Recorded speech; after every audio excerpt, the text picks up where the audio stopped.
Assalamualaikum warahmatullahi wabarakatuh. Waalaikumsalam warahmatullahi wabarakatuh. Bagaimana kabarnya hari ini semuanya? Alhamdulillah, luar biasa, tetap semangat. Allahu Akbar. Baik anak-anak semuanya, kelas 4 yang Ustadz sayangi dan Ustadz banggakan, kita ketemu lagi di materi PAI setelah kemarin kita pakai Zoom ya. Berikutnya sebelum kita mulai pelajaran kita pada kali ini, kita baca doa dulu bersama-sama yang dipimpin oleh Mas Akbar. Silahkan Mas Akbar, di situ aja nggak apa-apa. Doa sebelum belajar. Rabbi zidni ilma warzuqni amin ya Allah, limpahkanlah kepadaku ilmu dan berikanlah aku pemahaman yang baik. Baik anak-anak semuanya, kelas 4 hari ini kita lanjutkan pelajaran kita. Kita kemarin sudah sedikit membahas tentang ini, bersih itu sehat. Kita sudah membahas tentang hadas dan najis dan cara membersihkan diri dari hadas kecil. Sebelum kita masuk pelajaran, kita absen dulu ya. Nanti yang saya panggil angkat tangan yang tinggi. Mas Kevin Andika, Mas Akbar Kowi, Mas Azam, Mbak Farah Sofia, Mbak Galuh Putri Kirana. Oke, terima kasih sudah hadir semuanya ya untuk hari ini. Semoga yang kelompok berikutnya besok juga bisa hadir semuanya, tidak ada yang sakit. Kita lanjutkan materi yang kemarin tentang awalan dari bersih itu sehat, tentang hadas. Hadas itu ada dua, siapa ingat? Hadas apa dan hadas apa? Betul Mas Kowi, Mas Akbar Kowi. Mas Akbar ya, ada hadas kecil sama hadas besar. Nanti akan sedikit kita ulang kembali. Hadas kecil itu penyebabnya contohnya apa? Siapa ingat? Pipis. Apa? Kentut, betul. Apalagi? Makan. Makan apakah membatalkan? Enggak ya. Kalau gimana Mbak Kirana? Darah itu bukan hadas tapi najis. Kemarin kan sudah bahas sedikit ya. Najis ada termasuk darah, bangkai itu najis, termasuk kotoran makhluk hidup. Maksudnya kotoran makhluk hidup itu pipis atau ya. Ya, kita lanjutkan ya, itu materi kita yang kemarin. Berikutnya kita lanjutkan materi kita bersih itu sehat. Nih, materi kita kelas 4. Kompetensi dasar yang akan kita capai adalah memahami tata cara bersuci dari hadas kecil sesuai ketentuan syariat Islam. Indikatornya ada dua. Satu, menjelaskan pengertian hadas kecil dan hadas besar. Tadi sudah ya. Yang kedua, menjelaskan tata cara bersuci dari hadas kecil. Tujuan pembelajarannya ialah peserta didik dapat menjelaskan pengertian hadas kecil dan hadas besar dan menjelaskan tata cara bersuci dari hadas kecil dan hadas besar dengan disiplin, proaktif, kerjasama, cermat, dan tanggung jawab. Mas Akbar yang bagus duduknya ya. Wah, yang siap gitu. Laki-laki harus tangguh. Ya jangan dong. Oke, sebelum kita mulai ini, ada hadis yang dulu sudah kita pelajari sejak kelas 1. Hadis menjaga kebersihan. Ingat? Ingat enggak? Oke, kita baca bareng-bareng ya. Hadis menjaga kebersihan. 1, 2, 3. At-tahuru syatrul iman. Kebersihan adalah sebagian dari. Betul, ini hadis tentang menjaga kebersihan. At-tahuru syatrul iman. Kebersihan adalah sebagian dari iman. Kebetulan ini saat ini kita sedang menghadapi pandemi virus apa namanya? Covid.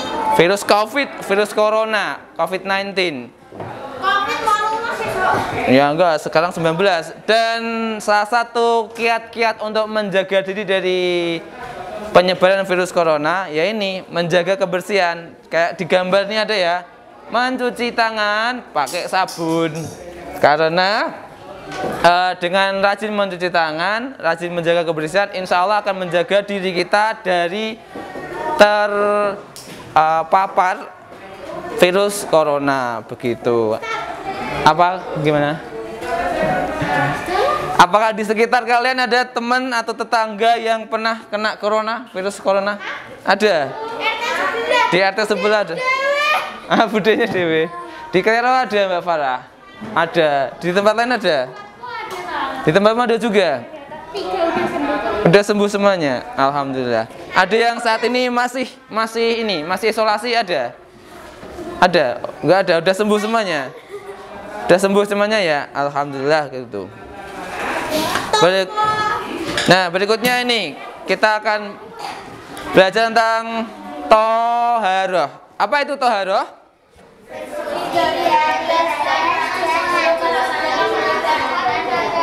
Betul, bersuci dari hadas dan najis sebelum melaksanakan ibadah. Karena ya anak-anak semuanya, kalau misalkan kalian mau sholat, kan harus bersih dulu badannya. Pakai pakaian yang bersih, di tempat yang bersih, yang suci. Dan diri kita juga harus sudah bersuci dengan cara menghilangkan hadas dan najis. Ya ini yang akan kita pelajari. Bersuci dari hadas dan najis sebelum beribadah. Caranya bagaimana? Kemarin kita sudah sedikit bahas cara membersihkan diri dari hadas kecil, yaitu dengan cara berwudu. Gimana caranya berwudu? Nanti kita ulangi lagi. Juara 2 lomba wudu. Apa? Lombanya balapan wudu atau gimana? Apa bagus-bagusan wudu? Bagus-bagusan ya. Sip. Nah, ini ada 2 pengertian yang harus kita pahami. Kelihatan ya? Kelihatan Mbak? Mas. Ada bersih dan suci. Kalau bersih itu cuman bebas dari kotoran. Artinya misalkan kalau udah mandi, kayak tadi pagi pada mandi tuh ini? Ada yang belum mandi? Udah mandi semua, pintar. Kalau bersih itu bebas dari kotoran, sudah enggak kotor, sudah bersih, enggak bau keringat, baunya wangi karena bau sabun atau mungkin udah kasih minyak wangi gitu. Terus kalau bersih, kalau suci itu enggak cuman bersih, tetapi dia bebas dari najis dan bebas dari hadas. Kayak tadi ya, ada yang tanya termasuk darah itu najis. Terus kotoran makhluk hidup, maksudnya kayak pipis atau orang, hewan, belek, letong, nah itu termasuk najis. Suci itu jadi bebas dari najis, nggak ada pakaian atau bagian tubuh yang kena najis, dan bebas dari hadas. Bebas dari hadas, artinya sudah bersih dari hadas kecil ataupun hadas besar. Lanjut. Nah, ini yang kita kemarin bahas sedikit ya. Hadas ada 2, ingat ya ini ya. Hadas kecil, penyebabnya tadi udah disebutkan oleh teman-teman. Tidur, penyebabnya 1. Apalagi? Buang air. Maksudnya buang air ya, tak ulangi ya. Buang air itu bukan misalkan dari ember dibuang banyune. Bukan, maksudnya buang air kecil atau pipis, buang air besar atau ya, itu termasuk buang air. Itu termasuk hadas kecil yang harus nanti kalau sebelum beribadah harus disucikan, harus bersuci dengan cara berwudu. Berikutnya hadas kecil ada kentut. Kentut baik kentutnya bersuara maupun tidak tetap batal wudunya, tetap hasilnya. Baik baunya nggak enak maupun baunya wangi. Misalkan ada orang kentut baunya wangi, ya tetap itu hadas kecil. Harus nanti bersuci. Yang berikutnya bersentuhan dengan selain mahram antara laki-laki dan perempuan. Ya nanti sebentar. Mahram itu yang termasuk keluarga inti, keluarga dekat, termasuk ayah, ibu, saudara kandung, saudara tiri, terus paman atau bibi, terus naik tuh ke mbah kakung, mbah putri, itu mahram. Selain itu termasuk non mahram. Maka yang cowok-cowok di sini yang ganteng-ganteng ini, jika bersentuhan dengan mbak-mbak yang cantik-cantik ini, itu nanti batal wudunya. Begitu. Karena selain mahram, bukan mahramnya. Begitu. Beda misalkan ini ya, misalkan di sini yang cewek-cewek, misalkan ada keponakan saya, misalkan anaknya mbak saya punya anak di sini misalkan dari murid saya, terus saya bersentuhan dengan dia, itu nggak batal karena saya mahramnya dengan si anak dari mbak saya itu. Begitu, itu nggak batal wudunya. Tapi kalau non mahram kayak kalian ini kan bukan mahramnya ya, kita bukan mahram sama yang putri, saya bukan mahram kalian. Kalau kita bersentuhan sengaja atau tidak, itu nanti batal wudunya, harus disucikan. Kalau laki-laki sama laki-laki enggak apa-apa, enggak batal. Atau yang putri salim sama yang putri tos gitu misalkan, enggak batal wudunya. Ini cuma untuk yang laki-laki dan perempuan gitu. Hadas kecil disucikan dengan wudu. Wudunya dengan air. Air yang suci dan mensucikan. Nanti kita akan bahas airnya suci dan mensucikan itu yang bagaimana aja. Kalau tidak ada air maka dengan cara tayamum, betul. Tayamum itu pakai apa, Mbak? Mas? Pakai tanah atau debu ya. Tapi yang suci ya, debu dan tanah yang suci, yang kering. Maksudnya debu atau tanah yang suci itu debu atau tanah yang tidak terkena najis. Oh, jadi misalkan kalian lagi ke kandang, wah ada debu di sini, tapi di kandang. Wah, kira-kira suci enggak itu? Ya enggak. Enggak. Suci kalau kandang baru. Oh, kalau belum ada hewannya ya, kalau baru ya. Kalau kandangnya udah lama, sudah banyak hewannya, kan sangat mungkin tidak suci, begitu. Karena mungkin sangat mungkin kena kotoran hewan, begitu. Begitu.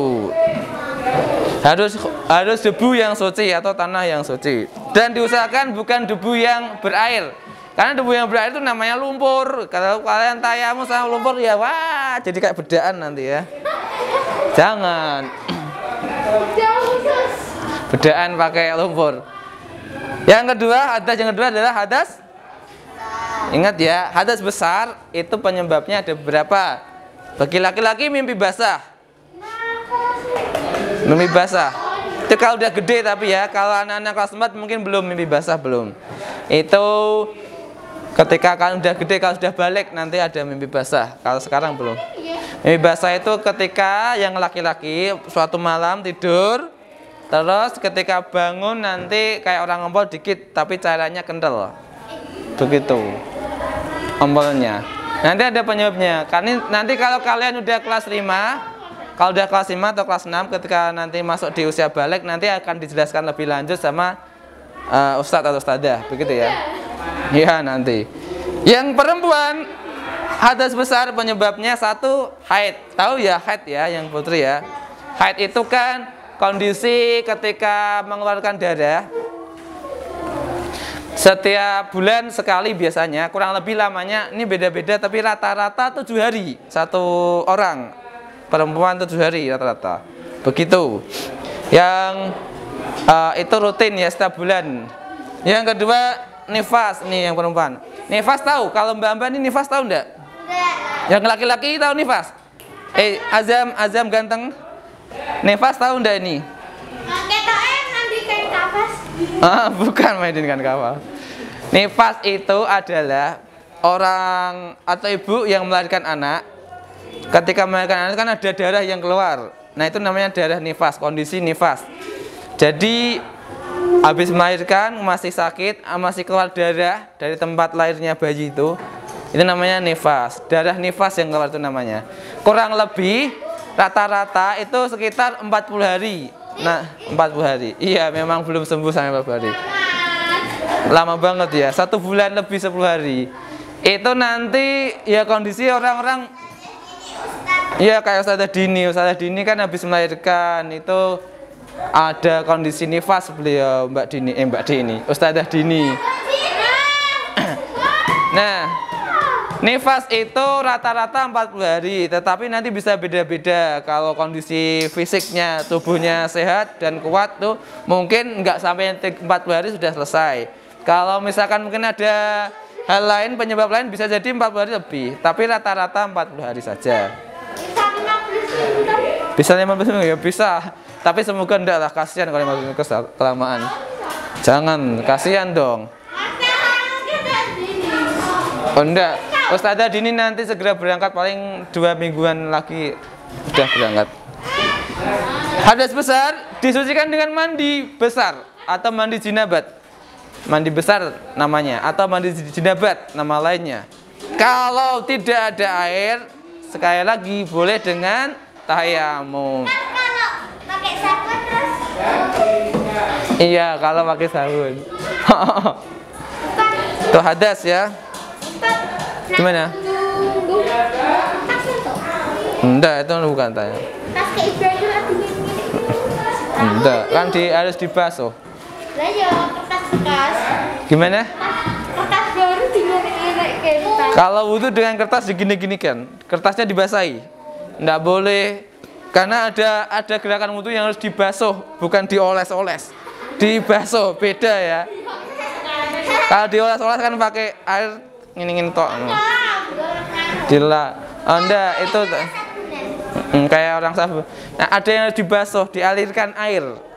Maksudnya dibasuh tuh dengan air mengalir, pakai keran misalkan. Begitu. Beda sama yang tayamum.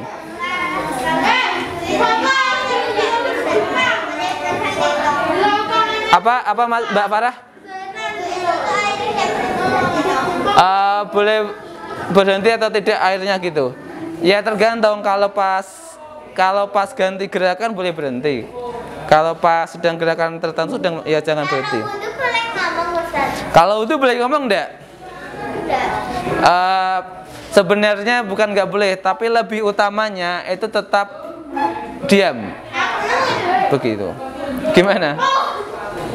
Ya, kita bahas wudhu ya. Ini yang pertama. Wudhu itu tahu gerakannya ya, mas-mas bapak semuanya ya.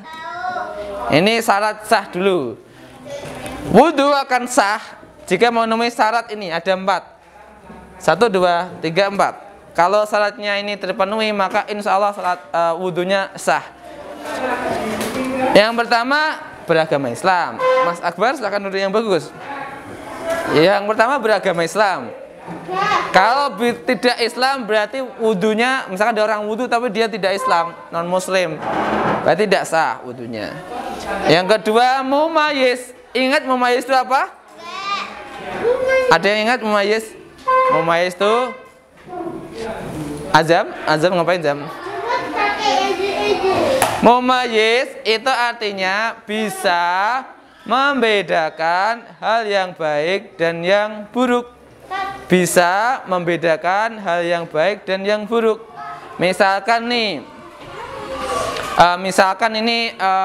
ada anak kecil, adik bayi, lagi jalan-jalan sama kakaknya misalkan, terus lihat di jalan ada air menggenang, kotor. Tapi karena adik masih bayi, dia malah main air gitu, keceh di air itu. Ada yang seperti itu kan? Kenapa dia seperti itu? Karena dia belum memayyiz, belum bisa membedakan hal yang baik dan yang buruk. Tapi kalau seusia kalian kan sudah memayyiz, bisa membedakan mana hal yang baik dan hal yang buruk. Misalkan kalau ketemu kayak tadi ya, ketemu air genangan di jalan, ya nggak mungkin seusia kalian sengaja diinjak, karena tahu itu pasti kotor. Berikutnya, halo berarti sini. Oke, biar kompak dulu. Tepuk 1, tepuk 1, tepuk 2, tepuk 2. Oke, sip. Tepuk 5. Tepuk 5 tuh gini. Tepuk 5 tuh gini. Iya. Tepuk 5. Nah, itu tepuk 5. Berikutnya ini. Salah satu wudhu yang ketiga, memakai air yang suci dan mensucikan. Halo mbak-mbak, tahu suci mensucikan itu air yang gimana? Tahu. Gimana Mas Akbar? Enggak tahu. Enggak tahu. Air suci mensucikan itu satu. Jenis air itu ada 2. Air yang suci dan yang tidak suci. Air tidak suci contohnya air peceren, tidak suci. Air oli tidak suci. Pipis jelas tidak suci ya. Terus Ada air banyak jenis air yang nggak bisa digunakan untuk bersuci, itu namanya air tidak suci. Misalkan bensin, solar, oli, kan jenis air tapi nggak bisa digunakan untuk bersuci. Yang kedua, ada air suci tapi nggak bisa digunakan untuk bersuci. Airnya suci tapi nggak bisa digunakan untuk bersuci, yaitu air minuman, teh, kopi, susu, jus, Fanta, fruity, itu airnya suci. Diminum boleh, tapi buat wudhu nggak boleh. Buat mandi nggak boleh. Kalau kalian nekat mandi, bentar. Kalau kalian mandi nekat pakai air teh, mandi kayak teh, habis mandi engkau dirubung semut. Gitu. Oh iya, kalau air zam-zam boleh, karena itu kan air dari sumber mata air, boleh. Nah, termasuk yang itu tadi Mbak Kirana, air yang suci dan mensucikan, salah satunya air dari sumber. Bisa air kali, air sungai, mata air, betul. Enggak boleh air WC. Air keran maksudnya ya, air dari sumur yang dialirkan keran boleh. PDAM boleh, air hujan, air salju, air es, danau, sungai, air laut boleh. Jadi air luar negeri ah? Air luar negeri. Gimana Mbak Farah? Salju itu kan kalau disaringkan kotorannya enggak. Oh, tapi itu airnya suci karena dari sumber yang alam asli. Gimana? Air luar negeri suci. Air luar negeri, atau kalau airnya dari mata air ya suci. Nah, Kalau misalkan kalian jalan-jalan ke pantai mau sholat, wudhunya pakai air laut boleh, karena air laut itu juga suci. Jadi wudhu langsung pakai. Tetapi biasanya air laut itu kan agak asin, agak pelikat gitu ya. Jadi hati-hati. Kalau kulitnya agak pelikat ya hati-hati. laut rasanya enak banget. Air laut rasanya asin dong. Enak, aku main tidak dong kayak. Yang keempat ini syarat sah wudhu, tidak ada hal yang menghalangi sampainya air ke kulit. Mas siapa ini? Halo ganteng-ganteng. Tidak ada yang menghalangi sampainya air ke kulit. Kalau kalian wudhu nggak ada, misalkan pakai lengan panjang, baju lengan panjang, ini disingkan dibuka sih. Kalau langsung ke sini nggak sah, karena tidak sempurna nanti wudhunya. Dibuka dulu. Kalau misalkan tangan kalian ada sesuatu yang nempel di sini, dibersihkan dulu. Misalkan ternyata pakai stiker gini, tempel kayak gini. Pakai tato. Kalau pakai tato, makanya itu orang Islam nggak boleh pakai tato sebenarnya, karena nanti ketika bersuci menghalangi air. Begitu. Ini tentang syarat sah wudhu. Ada 4 ya, saya ulangi. 1, beragama. Nama 2, mumayyiz. Mumayyiz tadi apa? Memakai air. Enggak, yang ini tadi mumayyiz tadi apa? Bisa membedakan Air kotor. mumayyiz bisa membedakan hal yang baik dan yang buruk, itu mumayyiz. Yang ketiga, memakai air yang suci dan mensucikan. Yang keempat, tidak ada. Oke, kita lanjutkan ya. Berikutnya ini setelah syarat sah wudhu. Setelah syarat sah wudhu, kita pelajari rukun wudhu. Rukun wudhu artinya hal-hal yang harus dilakukan ketika melaksanakan wudhu. Artinya rukun wudhu ini, rukun wudhu itu hal yang nggak boleh ditinggalkan. Tidak boleh ditinggalkan ketika wudhu. Ada 6 hal, yaitu niat, membasuh muka, membasuh kedua tangan, mengusap sebagian rambut, membasuh kaki hingga mata kaki, dan terlebih. Ini tidak boleh ditinggalkan. Semuanya 6 hal ini harus ada ketika kalian berwudu. Begitu. Misalkan niat tidak boleh ditinggalkan, harus ada. Bagaimana niat wudu? Ingat gak niat wudu? Tahu? Kita baca bareng-bareng ya. 1, 2, 3. Nawaitul.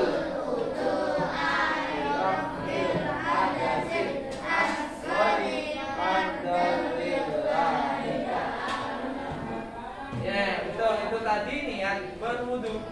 6 hal ini termasuk niat sampai selesai, sampai yang terakhir ini ada tertib harus dikerjakan. Maka ini harus betul gerakannya. Ada yang tahu cara basuh muka itu yang betul sampai mana? Basuh muka, ini dok. Apa sampai sini? Sampai, ya betul Mbak Farah. Sampai batas tumbuh rambut. Minimal itu. Amannya, biar aman, agak dilebihkan ketika basuh muka. Misalkan ada air nih, minimal segini. Yang laki-laki kelihatan ya, minimal segini. Minimal. Yang aman agak dilebihkan sampai telinga. Gitu. Muka depan jangan lupa. Aku mau pergi ke tengah lapis. Jangan lupa. Yang tengah muka ini. Itu membasuh muka. Batasannya sampai batas tumbuh rambut. Kalau orangnya gundul, bagaimana? Ada rambutnya, nggak ada rambutnya. Batasnya mana? Apa toko siran juga gitu? Enggak ya, tetap sama kurang lebih ya sini. Kalau misalkan ada orang yang mundur, rambut yang kurang lebih segini. Kalau kayak Filipin itu Ustaz. Iya, kayak Filipin batas rambutnya masih ini doang rambutnya.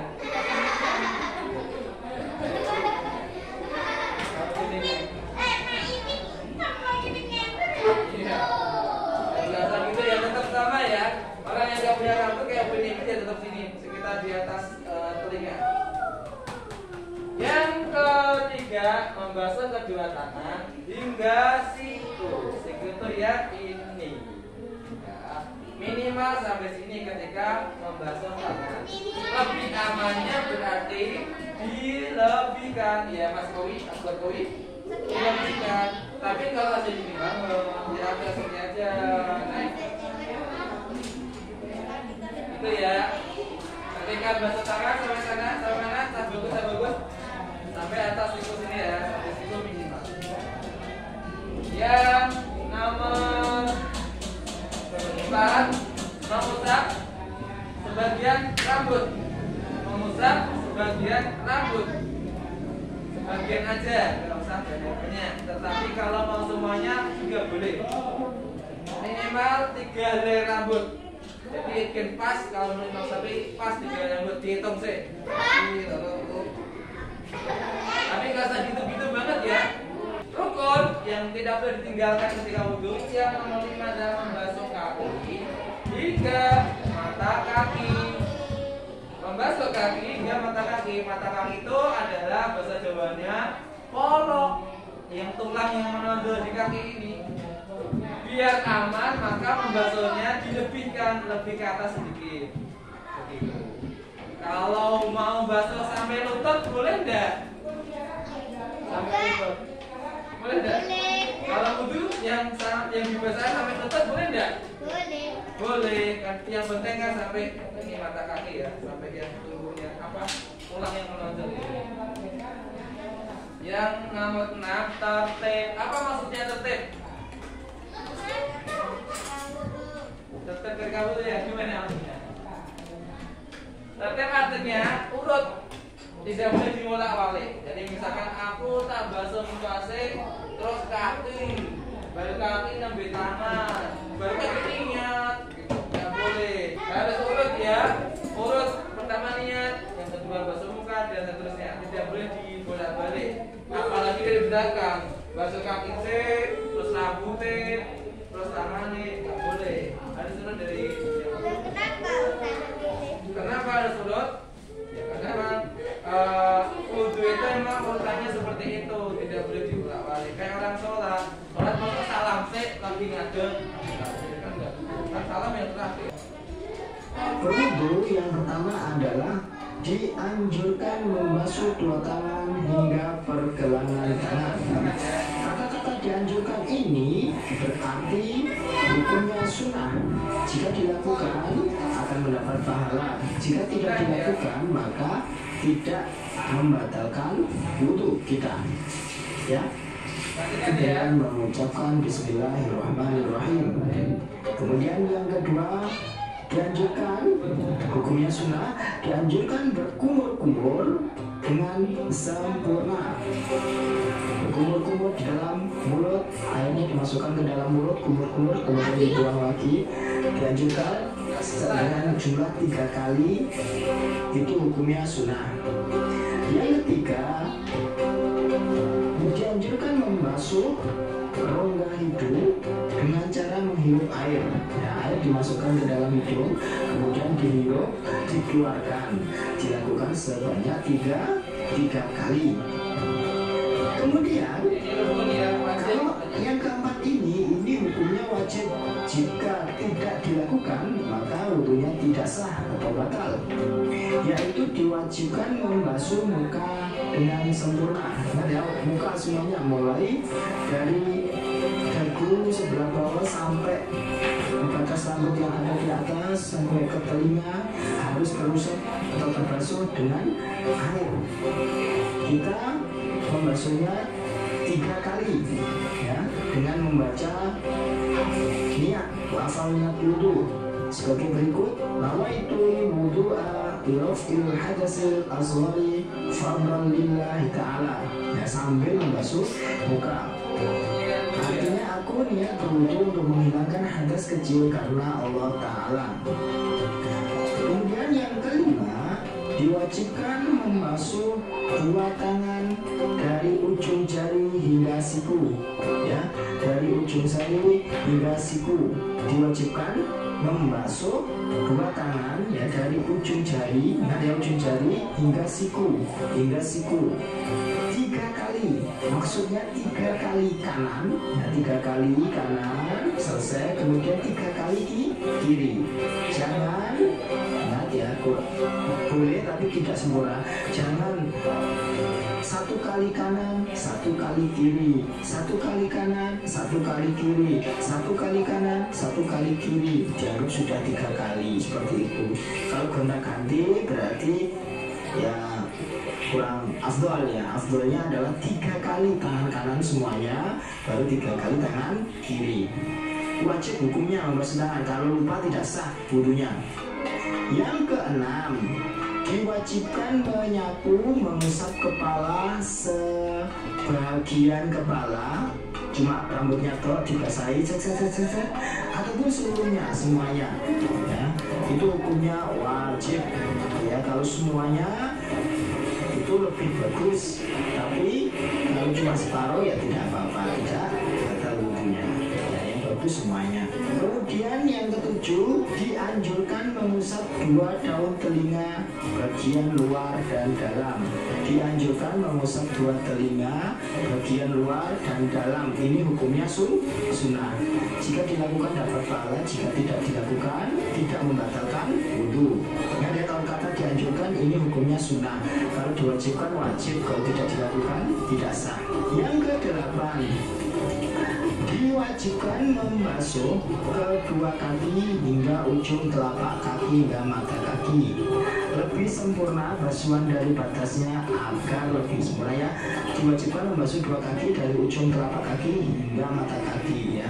Lebihkan basuhan dari batasnya agar sempurna. Batasnya seperti tadi yang tangan 3 kali, ya, 3 kali kanan, kemudian 3 kali kiri. Ya, yang terakhir dianjurkan untuk berdoa sesudah wudu.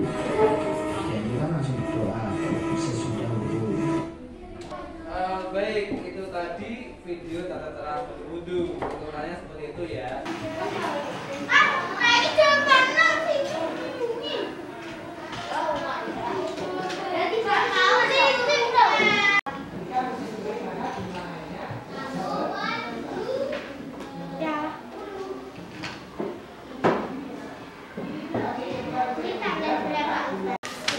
Oke, sudah selesai semuanya? Oke, silakan kumpulkan ke sini. Nanti saya koreksi, ya. Habis ini kita tutup. Sebelum kita tutup, kita simpulkan dulu. Yang pertama tadi kita belajar tentang hadas. Hadas sudah berapa?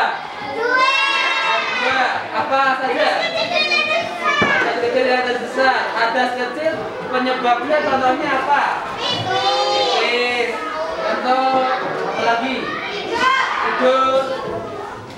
Udah, buang kecil, buang besar ya. Tentu tidur itu semua harus kecil. Atas kecil dibersihkan dengan cara atau tayamum, betul. Yang atas besar penyebabnya tadi apa? Mimpi basah, haid atau nifas. Caranya bersuci dari atas besar mandi besar. Oke, itu ya poinnya itu.